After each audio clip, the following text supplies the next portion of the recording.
Эрхэм таны амрыг ирье. За ингээд Дао Дэ Жингийн хүн орчсон ертөнцийн хэрхэн амьдрах тухай. Энэ агуу сургаалын төгсгөлийг үргэлжлүүлэн судалцгаая.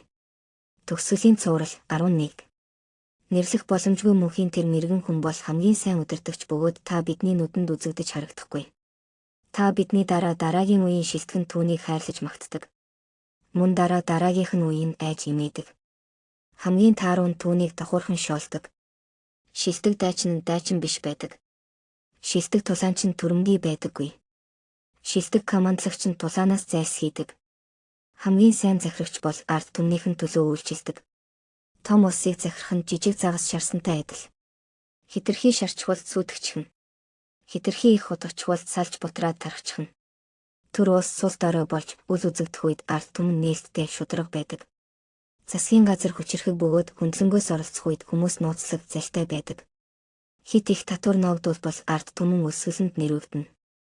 Хит олон дүрм журамд хүмүүс бухимдах болно. Амжилтанд хит их шагнал оноох юм уу эсвэл амжилтанд хүрэх орон зай бага байх үед хүмүүс цөхрөнгөө барах болно.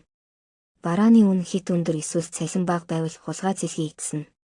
Тэдэнд байж боломгүй сайн сайхан тансаг зүйлсийг байн харуулах юм бол хүмүүс тэдэнтэй тэрслэх болно. Харшийг маш цэвэрхэн байлгаж баячууд сайхан хувцас өмсөж, хурц сэлэн барьж, үнэтэй хоол идэж, тансаг ид хөрөнгөтэй байх үед. Ядуусын тариалангийн талбай хогийн ургамлаар дүүрч, тосгонд тарианы агуулгууд хоосон болно. Тиймээс энэ бол хулгай. Энэ арга биш. Амьдралд хүн замаа алдан төөрөлдсөн байхад түүнд ариун журам гэж байдаг. Энэ нь жинхэнэ хүмүүнд байх ёстой ариун журам юм. Хүний ариун журам гээгдвэл хүн чанар гэж байдаг. Хүн төрөлхтөн хүн чанараа алдахгүй байхад зөвхт байдал бий болдог. Зөвхт байдал алдагдах юм бол зүй зохисгүй байдал бий болдог. Зөв зохистой байдал алдагдахад өмч хөрөнгөтэйгээ үлддэг. Өмч хөрөнгө гэдгээс л эмх замраагүй байдлын эхлэл үүсдэг. Хүмүүс түүнд хариу барихгүй, хүмүүс хариу барихгүй цагт л өөрийнхөө ханцууг шамлан хүч хэрэгэлдэг. Цаад шүүхийн тэргүүн нь гүйцэтгэгчийнхээ оронд хүний толгойг хөнөөх нь, дарга нь мужааныхаа оронд мод огтлохтой адил. Дарга нь мужааныхаа оронд мод савчвал тэр өөрийн гараа огтлон хаях магадлалтай. Бус үндэстэн замаа алдвал зэр зэвсэг ариун цэрэг дайчдын морд хотын захад тоглоно. Зэвсэг бол муу ёрийн зэмсэг юм. Тэдгээрийг хизээч гоо сайхны зүйл болгож болохгүй.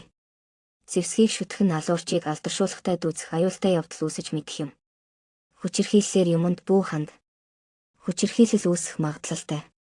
Дайнд бүү алдарш. Өөр сонголт байхгүй үед зэвсэг хэрэгэлдэг болов уу? Дайны дараа өсгөлөн ирдэг. Цэргүүд очсон газар өргөс бутсөөг ургадаг. Дэлхий бол та бидний ариун нандин сав юм.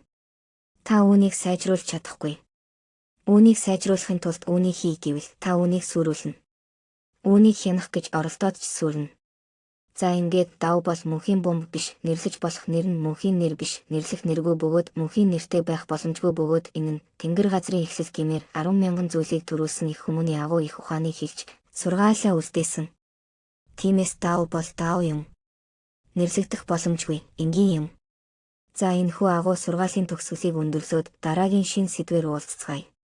За ингээд энэ видео танд таалдсан бол өгөөмөр сэтгэлд лайка үлдээж, өрөөл бусдтай шеэрлэж тусал ухаанаа хуваацаарай. Танд баярлалаа.